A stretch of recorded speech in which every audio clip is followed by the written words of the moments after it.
Pakinggan po naman natin ang pag-uulat mula sa impilan ng DWALFM, ang Radyo Totoo, CMN Batangas. CMN Live Nation. Renz Belda, magandang araw sa iyo. Magandang umaga Ariel, magandang umaga Pilipinas.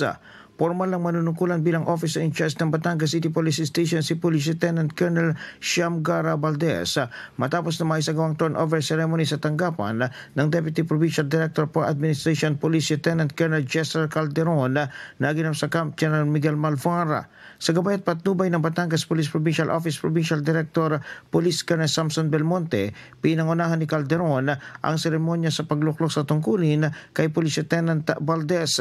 Si Valdez ang hahalili sa pamumuno ni Police Lieutenant Colonel Diana Del Rosario at magpapatuloy na maganda nitong simulain at programa ng Batangas City Police Station. Mula sa DWALFM 95.9, ito si Renz Belda ng CMN Batangas, nag-uulat live para sa CMN Pilipinas. CMN Live Nationwide. Maraming salamat, Renz Belda, mula po naman sa DWALFM, Radyo Totoo, CMN Batangas. Sa